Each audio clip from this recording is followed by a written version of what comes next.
ধৰণৰ খাবলৈ কিন্তু খুব সোৱাদ লগা এই দালিৰ ৰেচিপিটো হৈছে ধোৱা মগুৰ সৈতে নাৰিকল দিয়া মগু দালি।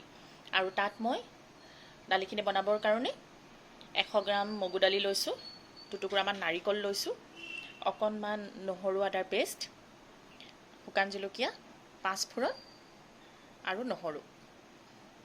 ইয়াৰ মই দুটামান গোটা নহৰু ব্যৱহাৰ কৰিম, সেইকাৰণে এনেকৈ লৈছোঁ।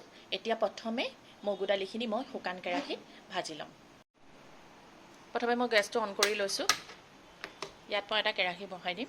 অকণমান ডাঙৰ চাইজৰ এটা কেৰাহী লৈছোঁ আৰু ইয়াত প্ৰথমে মই কেৰাহীটো অকণমান গৰম হওঁতে ধোৱা মগুখিনি শুকান কেৰাহীটোত ভাজি ল'ম।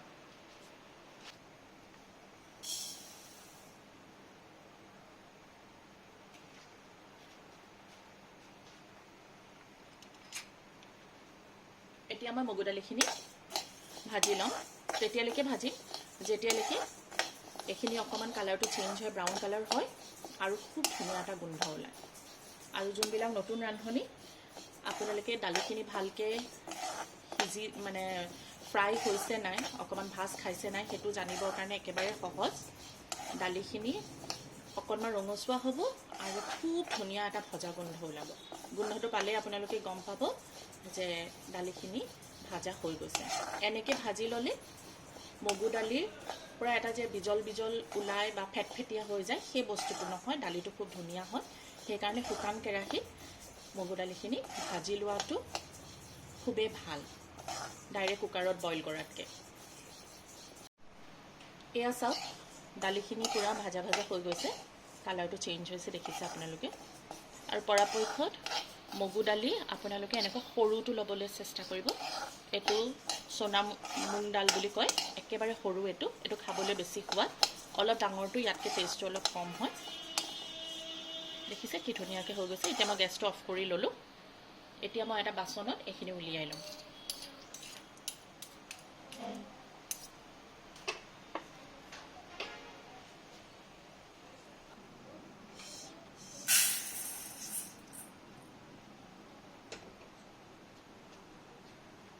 দেখিছে দালিখিনি কিমান ধুনীয়াকৈ ভাজ খাইছে। চব ৰংটো সলনি হৈছে, ভজা ভজা হৈছে, অলপ অলপ ব্ৰাউন কালাৰ হৈছে। এতিয়া মই এইখিনি চাফাকৈ ধুই ল'ম।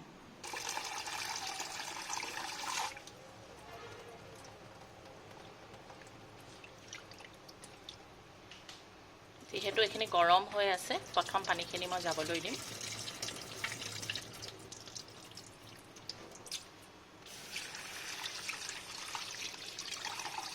দালি যিমান পৰিষ্কাৰকৈ ধোৱা হয়, দালি খাবলৈ সিমানেই বেছি ভাল হয়। এতিয়া চাওক, দালিখিনি মই একদম চাফাকৈ ধুই ল'লোঁ। এতিয়া পুনৰ মই গেছটো অন কৰি ল'ম আৰু সেই আকৌ একেটা কেৰাহীতে মই দালিখিনি দি দিম।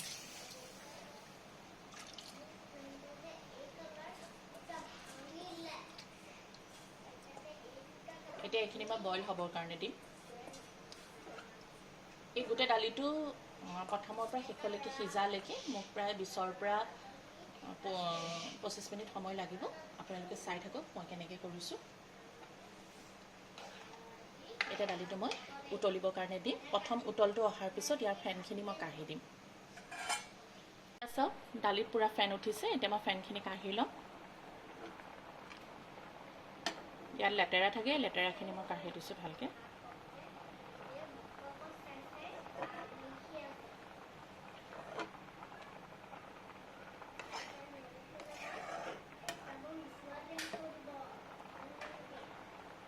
একদম চাফাকৈ পেনখিনি কাঢ়ি দিলোঁ মই। এতিয়া এইখিনি মই দালিখিনি ফাটিবৰ কাৰণে দিম আৰু 5 মিনিটমান এনেকৈ উতলি থাকিব। মই কিন্তু দালি সিজাওঁতে ঢাকনি মৰা নাই দেই, ঢাকনি দিয়া নাই, এনেকৈয়ে মই বইল কৰিছোঁ। এয়া চাওক, দালিখিনি প্ৰায় সিজা সিজা হৈ গ'ল, ফাট মেলিলে। এতিয়া মই হেতাখনি দি অকণমান এইখিনি তলত এনেকৈ লৰাই দিম, ঘুটি দিম অকণমান, যাতে এইখিনি তলতে অকণমান ভাং খাই যায়।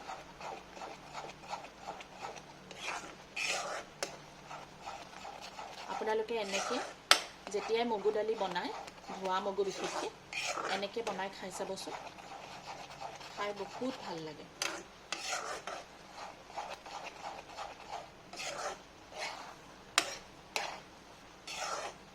এয়া চাওক এইখিনি কি ধুনীয়াকৈ দালিখিনি হৈ গৈছে।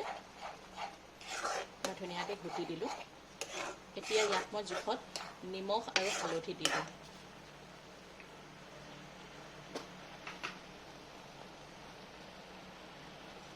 এক চামুচ নিমখ দিলোঁ। হালধি অকণমান বেছিকৈ দিম, যিহেতু মই ইয়াত নাৰিকল ব্যৱহাৰ কৰিম, নহ'লে ৰংটো বগা বগা হৈ থাকিব, ভাল ৰংটো নাহিব। এয়া আধা চামুচ মই হালধি দি দিম। এইখিনি মই ধুনীয়াকৈ মিক্স কৰি দিম ইয়াতে।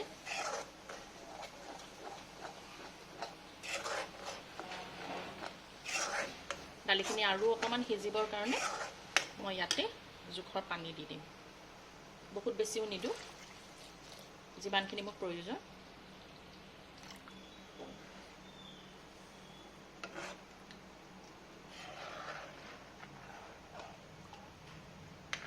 এইখিনি আৰু 5 মিনিটমান মই ভালকৈ উতলিবলৈ দিম। আপোনালোকে ইচ্ছা কৰিলে গৰম পানীও দিব পাৰে, ঠাণ্ডা পানীও দিব পাৰে। মই কুহুমীয়া পানী দিছোঁ, মোৰ ওচৰত আছিলে। এইখিনি আৰু অকণমান সিজিব লাগিব। এয়া চাওক, ভাত মেলিলে আৰু অকণমান সিজিব লাগিব, তেতিয়া খাবলৈ আৰু ভাল হ'ব। এয়া চাওক, 5 মিনিটৰ পিছত পুনৰ আপোনালোকক মই লগ পাই আছোঁ। এয়া চাওক, দালি পূৰা ভালকৈ সিজি গ'ল। যিমানখিনি মোৰ প্ৰয়োজন আছিলে সিমানখিনি পানী দি পেলাই মই এইখিনি ভালকৈ বইল কৰি ল'লোঁ। এয়া চাওক, দালি কি ধুনীয়া সিজিছে। এতিয়া ছাইডৰ এটা সৰু কেৰাহী মই পাতি দিম।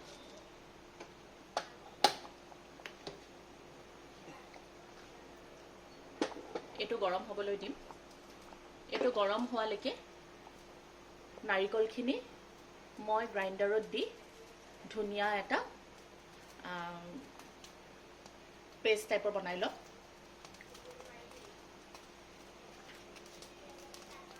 দি পেলাই এইখিনি মই অলপমান ডাঠ পনীয়া গাখীৰ টাইপৰ বনাই লৈছোঁ, অলপমান পেষ্ট গাখীৰ টাইপৰ। এতিয়া ছাইডৰ সৰু কেৰাহীটো গৰম হৈ গৈছে। এতিয়া মই ফোৰণ মাৰিম তাতে। এতিয়া মই জোখৰ তেল দি ল'ম, মিঠাতেল দিছোঁ।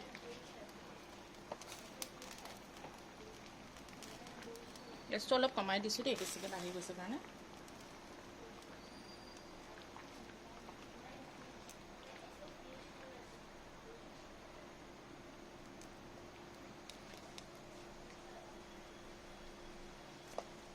প্ৰথমে মই তেলত 5 ফোৰণকেইটা দি ল'ম।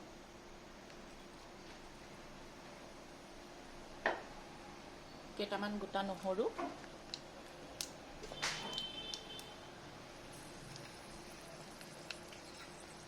অকণমান নহৰু আদা বাটা, বহুত নহয়, একদম অকণমান।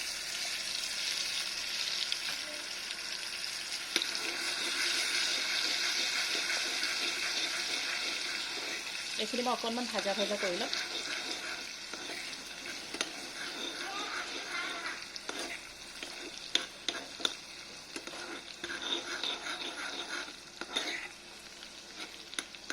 নহৰুকেইটা বহুত বেছি ৰঙাকৈ নাভাজোঁ, যেতিয়া মুখত পৰিব তেতিয়া খাই খুব ভাল লাগিব, এটা মিঠা মিঠা সোৱাদ আহিব।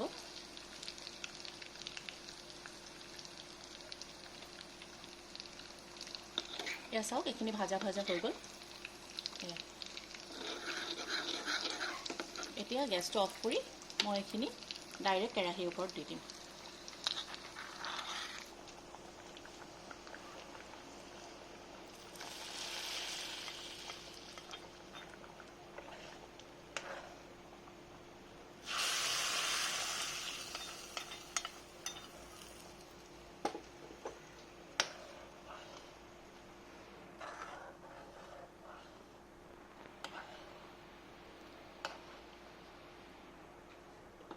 এতিয়া ইয়াৰ ওপৰত মই পিচি থোৱা নাৰিকলখিনি দি দিম।